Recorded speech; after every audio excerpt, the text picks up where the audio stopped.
Hi.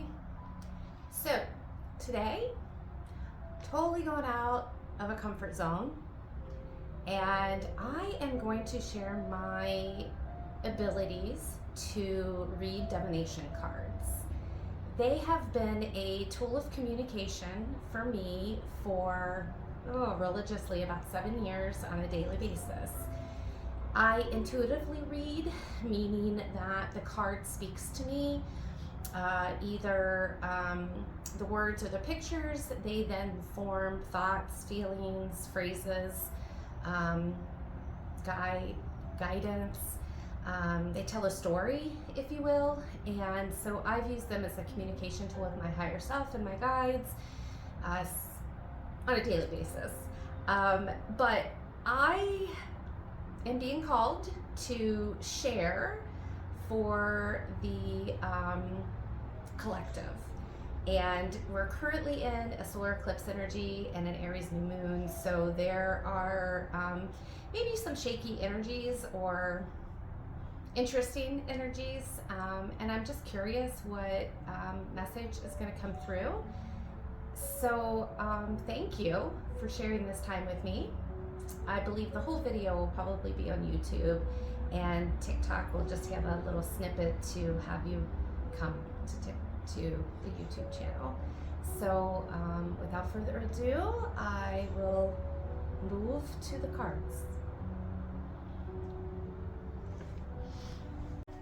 Namaste, friends. It is April 20th, 4/20, 2023, and I am getting out of my comfort zone, and I am going to do divination cards for you on the current energies. We just come off a solar eclipse, and we have an Aries new moon today. And yeah, so I'm going to get into it. So just kind of a little background on my divination reading is about 7 years ago, I encountered a being that created a frequency inside me that accelerated my awakening process. And during that time frame, I really wanted to communicate with my higher self, with my guides. And for me, divination cards came into play, and I have practiced them on a regular basis, and I mean daily basis, for 7 years. And sometimes it's 2 to 3 times a day, depending on the situation at hand and what's happening. Sometimes it's one card. Other times it is multiple cards. So I have chosen a few decks that I was guided to choose in regards to today's energy. I read as feminine and masculine energies. I believe that to become a whole person, you must master your feminine energies and your masculine energies, and you must understand them. You must understand yourself and how you operate with others. And I believe the divination cards give us access and opportunity to learn how to balance them. And so I definitely read from that standpoint as well too.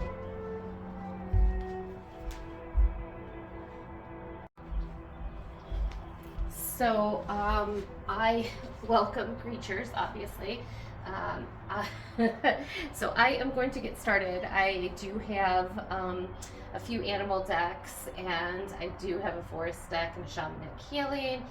These affirmations are always fun at the end, and then just a fun deck for clarifications. This is a typical tarot deck. It just actually has different etching on it, different pictures on it. So I'm going to start here, and we will see what the energies have to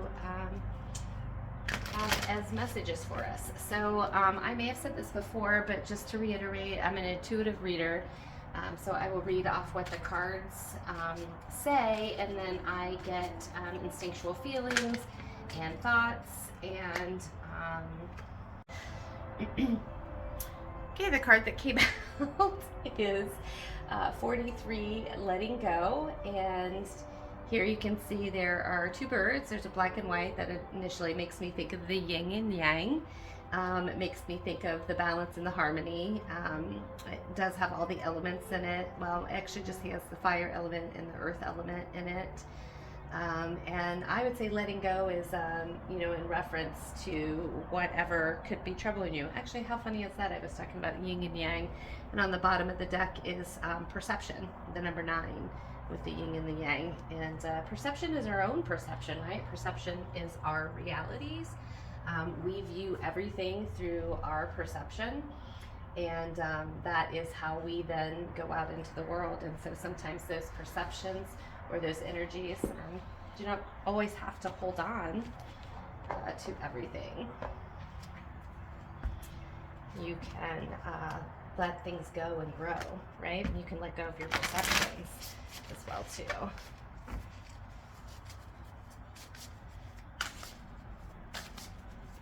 Letting go of perceptions. I mean, we're all raised a certain way. We all have certain beliefs that have been, I don't want to say conditioned, but if that's all you know, that's all you know, and that's how you would operate. So the willow spirit here for flexibility, letting go, being flexible to let go of things that aren't necessarily pertinent anymore.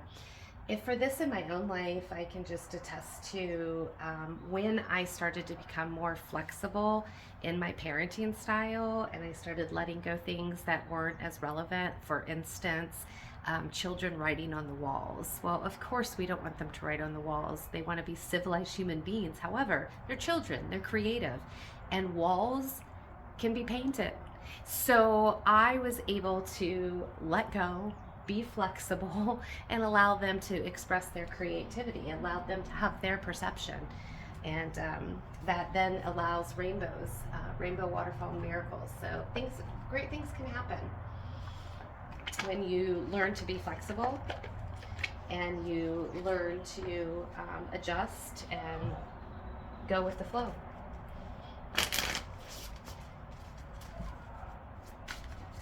Going with the flow.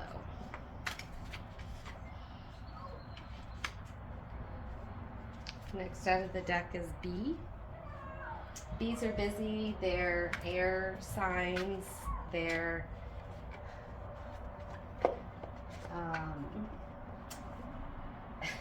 actually interesting. What's coming to mind right now is bees aren't supposed to be able to fly. So their wings technically aren't made for flying. However, nobody ever told the bee that. So they have learned how to fly and spread their wings to be flexible. It's interesting, I have to say, doing this where I feel like I have to say things to moderate.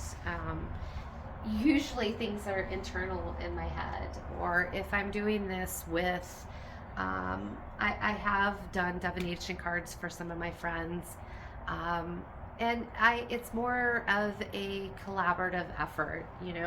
When you look at these cards, you may see something about this willow spirit and this fairy could jump out at you and could, evoke some sort of emotion in you, and that's your spirit telling you what message you're getting from that. So when I read others' cards, it's a collective reading together.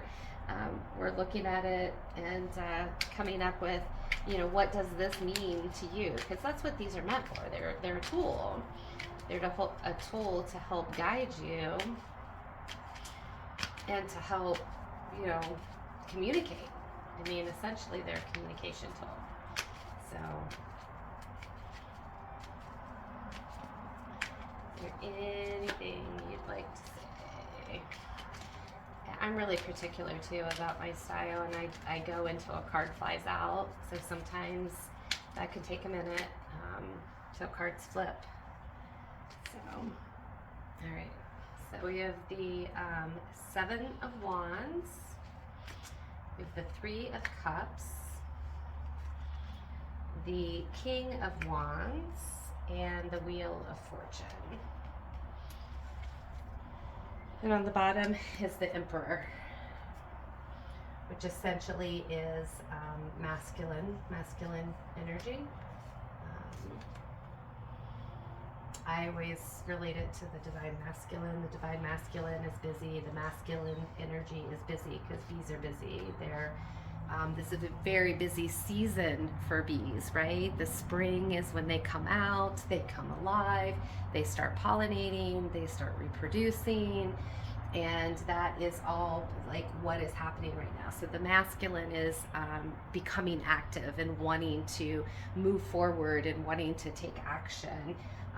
The Seven of Wands is standing your ground with who you are and your energies, and understanding your perceptions and understanding the things that drive you and want you to move forward, but with some flexibility, because spirit has to have some room to operate. They have to be able to guide. Not everything can be so controlled. The Three of Cups is soul family. It's soul connections. It's being around your peeps, basically. The King of Wands is action oriented. He is a fire king, so he is exuberant and ready and motivated. And the Wheel of Fortune are life lessons. That's the world, and the lessons of the world. So right now is that's what's happening. These things are activating us. The new moon is activating us. The solar eclipse is activating us. It's spring. What a perfect time to start new beginnings, start new things, plant new seeds, right? That's when you plant the seeds. That's when you pollinate. That's when you get busy. So these are affirmation cards. I like to end with just some sort of advice, if you will, because these are kind of funny. So these always just kind of make my day. So thank you, Spirit, guides, for all the information today. I hope this was entertaining for you. It's just crazy. Yeah, don't take it personally. This is always an interesting card, so I'm going to read it. If someone starts to speak unkindly to me, I'll remember they've got something going on that has nothing to do with me. That's what these perceptions are, right? Everybody filters everything through their own perception. So don't take things personally. I'll remember they've got something going on that has nothing to do with me. Like, maybe they just pooped in their pants. Yep, that's probably it. They pooped in their pants. And on the bottom is get centered. So take time to understand yourself, take time to meditate, take time to get centered, and just be you. Thank you for sharing space and time with me, and allowing me to test this out. Peace out.